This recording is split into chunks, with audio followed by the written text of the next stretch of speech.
Hello and welcome to Sport Tonight. I'm Cecilia Omogbe in Lagos. All the greetings to you wherever you are in the world watching us in London. I'm Austin Okonakpan. All right, Austin, it's going to be a big show today simply because of what's currently going on, especially with IMC and MPFL and NFF. Yes, the three together. We'll digest that. Something that has to do with Remo Stars and Gombe United. The disciplinary committee has decided that, look, the point deduction of Remo Stars, well, it's no longer how they are restoring it. We'll talk about that on this program. And also touch down on the NBA. Boston Celtics, another team that have qualified to the semifinals of the Eastern Conference Best of 7 series. The first round, it was a good one for the Boston Celtics, 4-2 over Atlanta Hawks. We'll talk about that. And also touch down on MPFL, the games for this weekend, and also the politics behind what's currently going on in that league. And also, of course, EPL, I mean, it's getting on. We'll review the game that happened yesterday between Tottenham and Manchester United and other games across the league. And also talk about Napoli. Their fans are celebrating. Yes, by this Sunday, they will be able to win a third Scudetto. That's if they beat their opponent. Of course, the other one had to draw or lose to Inter Milan. So there's a whole lot to talk about on the show tonight, Austin. So, Austin, we start off with what's happening in Napoli, because it's a frenzy. They are celebrating. Victor Osimhen already is an icon in this city because everyone is wearing that his shades for his protective gear that he used after his injury. But then it's something to really celebrate when we know that a Nigerian is actually one of the reasons they are celebrating right there in Naples ahead of their first Scudetto. I'm so proud that this thing is happening. When Victor Osimhen went to Napoli, they are waiting to win their first Scudetto in 33 years. 33 years waiting, Cecilia. What a story. And when they won Juve away from home in their last match, the celebration started, and the impact of Victor Osimhen in this Napoli team cannot be quantified. First title in 33 years, yes, 99. That was the last time during time of Diego Maradona. That was the last time they won a Serie A title. So you could understand why they're really celebrating, warming up. No matter what's going to happen on Sunday, they know that, yes, the title will be for them. What a story. I love this story because it tells the quality, not just confirms the quality of Victor Osimhen. He's young, he's agile, he's a hard worker, he's committed, he's been under a lot of criticism, he stayed focused, to go through this. And I was reading today that the Confederation of African Football, they've put him in the Hall of Fame for, I think, the most productive under-17s that have come out of Africa. And I totally agree with that honor. We're talking about him last night on the show, that we've just discovered him in 2015 when he went to the under-17 team to win the under-17 World Cup. And he has stayed with that consistency, scoring goals. Cecilia, look, this is what it means to be a role model to young persons. They can look at this Victor Osimhen story and be inspired. All right, Austin, so let's go to the NBA. Of course, it's the time for the playoffs. And not so many games are going on. And right now, we are in the semifinals. Eastern Conference all set. So you're going to be having Boston Celtics, of course.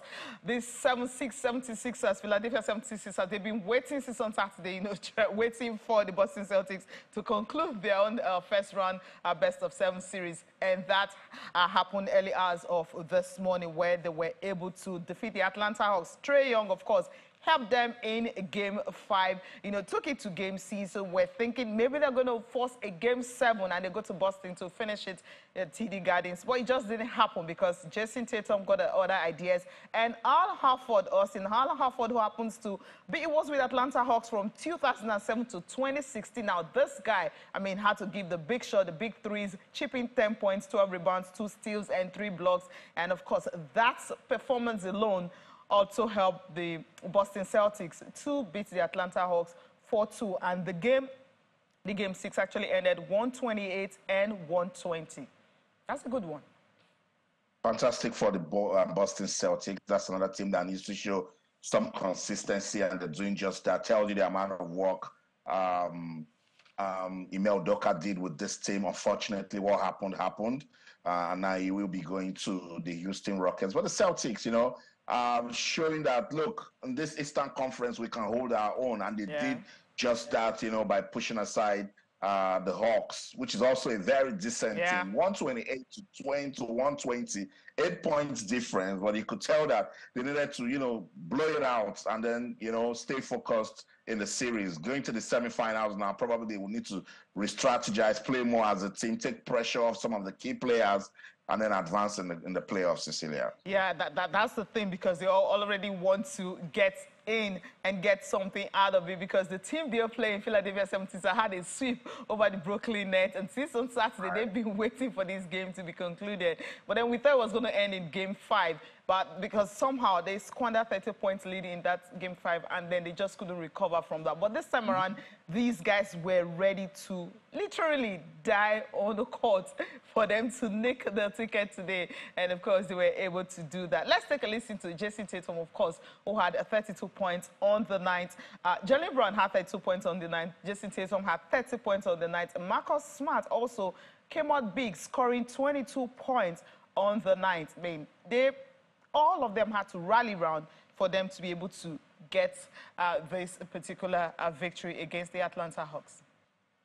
Now you understand how important this win is actually for the Boston Celtics. And if you take a look at the statistics, Boston Celtics actually finished 18 of 42 from 3-point range. So each of the starter actually, had a shot, got their 3-pointers right, which was really a remarkable one for Boston Celtics on the night. Particularly when you win on the road, Cecilia. You remember they started so well in the first quarter. I think they won 33 to 30, and then they sustained the momentum, even though the Atlanta Hawks came really hard, tied it at 33-33 in the second quarter. The first quarter was 35-34 for the Boston Celtics, and then the Hawks tied it up 33-33, and I knew we were going to have a big one. The Hawks went on to win 33-30 in the third quarter. But this is how you know a team that really wants to win on the road. So the Boston Celtics, they dug deep, and with Jason Tatum doing what he knows how to do best and holding on for the team, they did everything, and they won the final quarter by 30 to 20 points, and that was just good enough for them to go on to win 128 to 120 points. I mean, I think Austin, obviously, he's really not happy about that, especially he ran out of steam in the Game 5. He literally carried the team, but Game 6, somehow he ran out of steam. I mean, there was a time he missed a 12 of 13 shots over the final 2 quarters. I mean, Trae Young couldn't do much. Well, overall, he had 30 points on the night, 10 assists, but he finished just 9 of 28 from the field. It tells you that no matter how good you are individually, when you play basketball, it's still a team sport. Your teammates need to come for you, and you need to avoid those errors. Those margins count. And he mentioned it that the Boston Celtics have better defense. Michael Jordan said it over and over again that for you to win any game in basketball, you must play good defense. If your defense is faulty and you make those little errors, you will get punished. So that's why I'd like to see the game between the Celtics and the Philadelphia 76ers. Let's see, who actually rules this Eastern Conference, because now Doc Rivers has mentioned that Joel Embiid might just be missing for Game 1. He's 50-50 after that bad fall he had. So at the end of the day, the Boston Celtics must prove this sort of performance that we saw them put out against the Atlanta Hawks, Cecilia. I hope they're able to do that, because the #1 seed in the East, they are out talking about Milwaukee Bucks. So #2 seed and #3 seed meeting each other starting on Monday. Well, also, you won't have to wait so long, because on Monday, then they're going to start the semifinals. Of course, tonight, we'll be seeing if the Lakers can actually close it against the Memphis Grizzlies. And you also have Sacramento Kings and the Golden State Warriors also trying to close that. Both games are 3-2, 3-2 on both sides. We'll see what's going to happen and see. I mean, I'm waiting for the clash between the Golden State Warriors and the Lakers in the seven. I want Game 7. I don't want a Game 7. Austin, if Lakers should go to Game 7 to Memphis, I'm not sure they'll be able to win. I doubt. The Lakers will send this season. That's why to Memphis and Cleveland, so they need to win in LA tonight. So if you have the quality and you've been giving us good competition, Yeah. take it to game 7. What's the NBA playoff without game 7? I want to see game 7. Okay, all right. I wouldn't want to see that because I do not trust the Lakers. I don't trust them. Especially with LeBron coming up with 15 points. I know maybe he's actually reserving his points for tonight against the Memphis. Maybe that's what he wants to do, close it out in game 6. I want it closed out tonight. For the Warriors and Sacramento Kings, yeah, because of Mike Brown, maybe Sacramento Kings, but I doubt. That can go to game 7, I don't care. But for the Lakers, yeah, they need to close that tonight. They're both going to game 7. Come back here and talk about it next week. I know, because I can spend the whole time talking about the NBA tonight. But then, Austin, NPFL, of course, going to get our attention. Do we start with the politics first or start with the games? Take your pick with the games. You know, Cecilia, when I saw the press release from the NFF, I was saying, what's going on? You know, and people started sending me messages. Could this be another NFF drama series? I said, nah, it doesn't come close. It's no drama series. But let's first talk about the action. Let's let people know that the show must still go on. We have games coming up this weekend, and then we can just get into the administration side of it. Okay, talking about the games coming up this weekend. Let's start off with what we have in Group B. You have Abia Warriors and Dakada FC will be in action starting on most of the games. There are some games you're going to be playing on Saturday, and of course, you also have other games coming up on Sunday. But let me start with this one. Abia Warriors and Dakada FC will be in action. You also have Bayelsa United and Sunshine Stars. They have Enugu Rangers and Wiki Tourists, of course. They're no longer in trouble because the disciplinary committee has actually helped them a lot. Lobby Stars and Niger Tornadoes also be in actions. That's talking about Group B. Now, move over to Group A. Academy Warriors and Enyimba are in action. Gombe United and Shooting Stars. Nasarawa United and Aqua United, I believe right now, they are really not so happy. But they also have Aqua United and Plateau United. Yeah, these are the games you have for this weekend, talking about Nigeria Professional Football League. And of course, Tina has been talking about the fact that, well, just maybe we start off with this one. But Austin, yes, we're starting off with this one. The games we'll be playing this weekend, starting with some of the big matches. We're talking about Enyimba, Academy Warriors, not so big. Gombe United and Benin Insurance. Yes, that's another game you want to look forward to. Will they continue their unbeaten run? Or then Remo Stars and Aqua United is also another game you have to look out. And Remo Stars, Aqua United, I think that game, there's going to be a whole lot of controversy surrounding that game simply because of what happened, you know, what the disciplinary committee is. But Austin, which one is going to get you talking in here before we go to the political aspect or, no, the boardroom aspect of the game? Definitely, that Group A will get me talking. You know, you just mentioned Aqua United, Remo Stars and Aqua United. I think Aqua United lost the first leg, so this one will definitely get us talking. Now, if you take a look at that Group A, aside the league leaders who are still unbeaten, Bendel Insurance, Enyimba, Aqua United, Plateau United, and now Remo, after the 3 points that were docked off them have been reinstated, they come back into prominence in that Group A. So out of those 4 teams, two important teams from that Group A will not make it to the Super 6. And that's what makes this weekend encounter one we must, you know, look forward to. I just hope that we're not going to see terrible football. I just hope that it will be without drama. But I'd like to see what Nasarawa will do against Enyimba. I'd like to see what Aqua United will do against Remo Stars. Aqua United enjoying fine form, won in the league,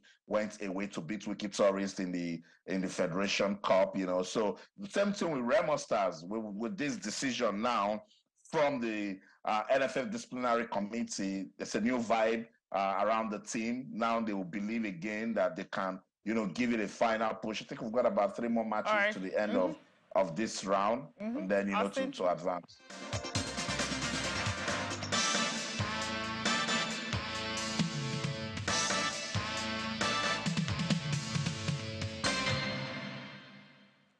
Welcome back, Sports Tonight on Channels Television. Just before we went on that break, we're previewing games in the Nigeria Premier Football League. Match day 16 already. Remember, it's an abridged league season, so we have 2 groups, Group A and Group B. 3 teams from each of those groups will advance to the Super 6. 2 from each of those groups will get relegated. 2 from Group A, 2 from Group B. And we're just talking about some of the fixtures of definitely get us talking in Group A. El Kanemi Warriors will take on Aimba. Aimba, they're looking for some prominence on that Group A table. Nasarawa United, Kwara United will take on Plateau United. Says Remo taking on Aqua United for match day 16. And then Cecilia, while we're also taking a look at Group A, Group B has also got some interesting mouth-watering fixtures. Obviously, I mean, when you take a look at that Group B that you just mentioned, and we look at some of the games that we will be looking at, you have Bayelsa United and Sunshine Stars, Enugu Rangers and Wiki Tourists. You also have Lobby Stars and Niger Tornadoes. Now, these are some of the games you want to look at, and then you see where these teams are standing. That's why it's really important. Lobby Stars are still top of the table. Doma United are second, and Wiki Tourists are the bottom. Dakada also are bottom. They're not safe.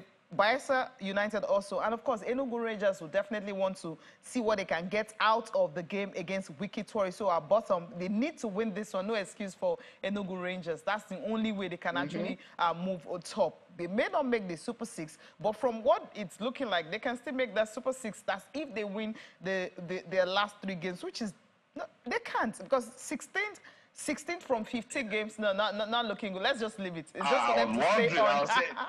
Because it looks like they can only just do their best to stay top 5 football, because it will almost be very, like, I don't know how I'm going to come here. There's no mathematics.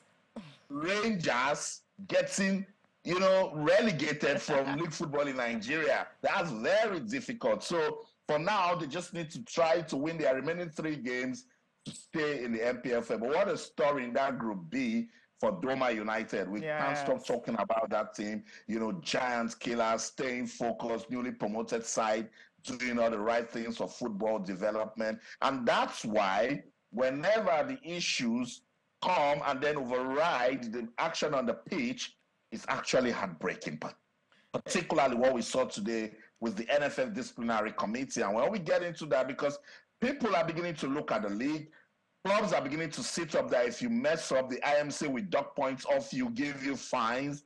And when the NFF disciplinary committee now comes back and then reverse some of those decisions, how are we going to get people come invest in league football in Nigeria? It's a big question. I'm not talking about, I think that's where we are going to next. Talking about what happened this afternoon when NFF, had that statement released from the media. So the decision, they've decided that the 3 points and 3 goals that was deducted would be reinstated, and not just that, and not just that, the person who was in the reason why the point was deducted at first, talking about the will I use the corporate now? No, I think that's not the right word. The manager who, according to them, Ekene Abubakar, who assaulted the referees, then at the end of the day, they may not be able to, he will not be banned from all football-related activities. He won't be banned. He will still be banned from all football-related activities, but then the 3 points deduction, they've been reinstated. And also the money was supposed to pay to the referee that was assaulted, center referee Ukaun Debisi, is set aside, which is that fine of 250,000 naira. That was because, Remo Stars had to make an appeal to NFF, the disciplinary committee that was just set up, I think 4 days ago. They made this decision. Of course, it simply means Remo Stars now, they have opportunity to now make the Super 6. If they have that 3 points, once it's the next league table comes out this weekend, you see them actually shooting top after that 3 points is being restored. So, Austin, we're discussing before we came on air that some people are really not happy about this because it doesn't really tell the good story of the league that we are trying to promote. IMC decided that, look, what the manager, Ekene Abubakar, what he did against the referee, the shove he had, they said it's not an assault, according to the match commissioner, but the match assessor wrote a report and said it was an assault. So according to them, the video evidence that they had and everything they had stated that that was not the case, because the state of health of Mr. Ekene on that day wasn't really the one that you have that power to kind of push the referee and assault him. So that's the scenario the way they painted. And of course, at the end of the day, he's been banned. The ban, I mean, still stays. But the fines and the 3 points and the 3 goals, well, reinstated. So we're trying to understand the reason behind this. If he didn't assault the referee, why was he banned? And according to them, it's simply because he had access to a place he wasn't supposed to go to. At none of the claims. It's tough, Cecilia, you know, and even listening to you, this isn't the sort of analysis we want to come and be talking about when we talk about league football in Nigeria. We've been enjoying the action so far and want to keep talking about it because it's promoting the league. When the IMC came, by the way, that's the Interim Management Committee, there were issues with the league management company, the former league body in Nigeria, and the Ministry of Sports observed that body and brought in the Interim Management Committee, the IMC. They've been in charge of football with this abridged season, and we've been seeing good play. Now, updates coming out of this, Bendel Insurance, unbeaten in the league after 15 matches, leaders of Group A, Bendel Insurance, they are threatening to pull out of the league if this decision by the disciplinary committee is not reversed. Now, someone will say it doesn't affect Bendel Insurance in any way. But then again, look at the other side. Referees need to be protected. I remember when this incident happened with Gombe United in Ikene, I said that this is the way to go because referees should be protected. Now, that game was paused. It wasn't the same referee that came out the next day, so that means something went wrong. That's what I'm trying to understand. The Nigeria Football Federation disciplinary committee still has a lot of explanation to do as regards why they are reversing the decision of the IMC. I've been saying this thing over and over again, right from when the league was growing up, that the league body should be independent because the IMC has come out, made a decision, and people are beginning to move on with that. NSF comes now, and then they do a reversal, and now everybody is asking questions. Now, let me just read through some of the decisions from the NFF Disciplinary Committee to let our viewers understand. I see item number 5, the fine of 500,000 naira imposed on Remo Stars Football Club for failure to provide adequate security for the match official before, during, and after the match is hereby set aside. So they're saying now that Remo provided good security. IMC fines them for not providing good security. Let's move on to item number 6. The committee affirms the fine of 500,000 naira imposed on Remo Stars for failure to ensure the restriction of access by unauthorized persons with particular reference to the general manager, Mr. Ikene. 7, the order deducting 3 points because the IMC docked 3 points from Remo Stars and 3 goals because of what happened in that match against Gombe United. So the NFF Disciplinary Committee set aside that decision. Now, let's come back to number 10. An order banning Mr. Ikene Abubakar Adams from all MPFL-related activities for the rest of the season is hereby affirmed. You are affirming the ban of the general manager, and then you're reversing the other decisions of the IMC. It's confusing. Now, this is why we're talking about the Remo Stars, because in the coming weeks, Aqua United might have a problem with this. Eimba might have a problem with this. Plateau United might have a problem with this. Bendel Insurance, they are safe already, and they have a problem with this decision. But it is what it is. You know, sometimes this decision will not favor everyone. But we're just saying that we had gotten to a stage where the league was beginning to gain followership. Investors were beginning to look at the league again. So now people are asking questions. The NFF must find a way to make sure that if we give confidence to a particular body to organize league football in Nigeria, then you must trust their decision. Cecilia. Yeah, It is hard to believe, because when you talk about that number 5 again, I mean, when they were the findings that they had, according to the report, they said that of the match commissioner and center referee, it was discredited simply because they said Ekene admitted that, yes, he had a tap on the chest of the referee, a tap and not a hit.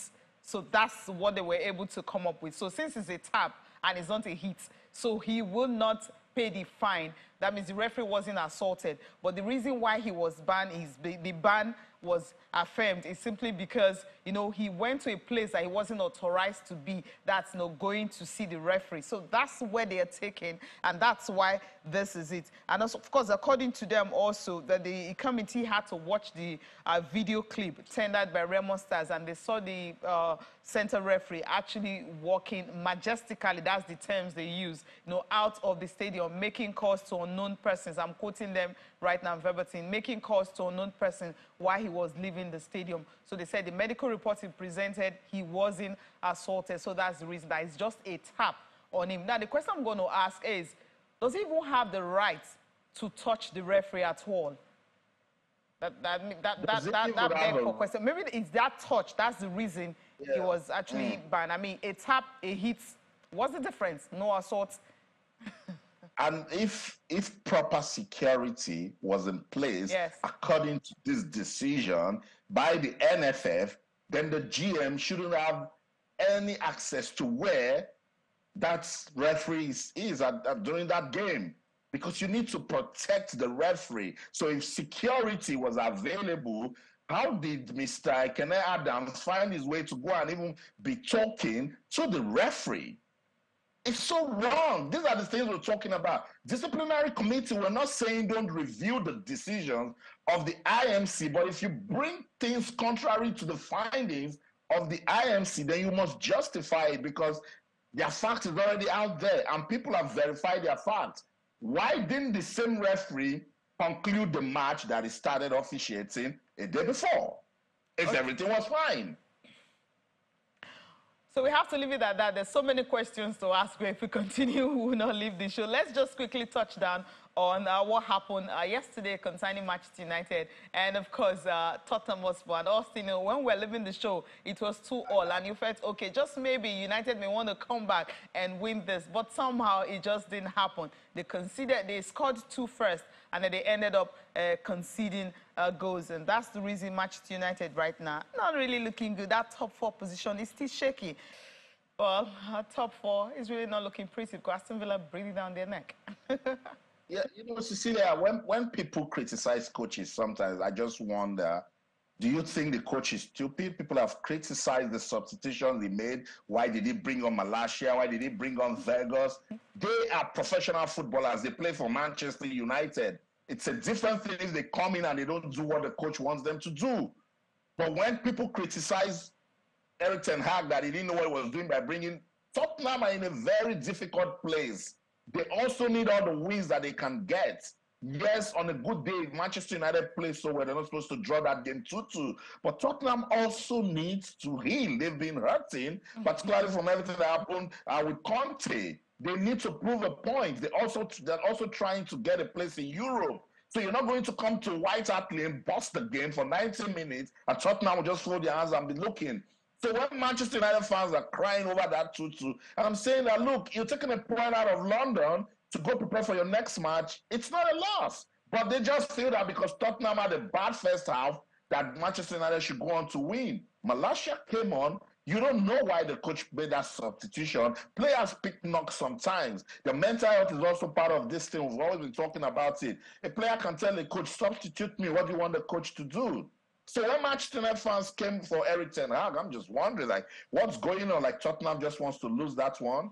Anyway, let's take a look at some of the fixtures for tomorrow in the English Premier League. Action continues, and this time around, people will be looking up to see what Manchester City can do. Arsenal will also be watching. There's Crystal Palace taking on West Ham United. That one should definitely get us talking. Brentford, they've been pretty decent. They'll take on Nottingham Forest. Nottingham Forest now in the deep end of that relegation battle, and they'll be trying to see what they can do when they take on Brentford. While Brighton will take on Wolverhampton Wanderers in the English Premier League. On Sunday, action will resume with AFC Bournemouth hosting Leeds United. Fulham will try to do the unthinkable against Manchester City because Fulham, they are 10th on the log. They've been decent this season. Let's see what they can do. Manchester United will host Aston Villa, who is also a decent team under Unai Emery. Newcastle United will host Southampton, while Liverpool will take on Tottenham Hotspur, Cecilia. I think that's all we can take on the show tonight in London. I'm Austin Okonakwan. In everything you do, remember, let's keep talking sports. Bye for now. And in Lagos, I'm Cecilia Mogbe. Have a good night's rest and happy weekend.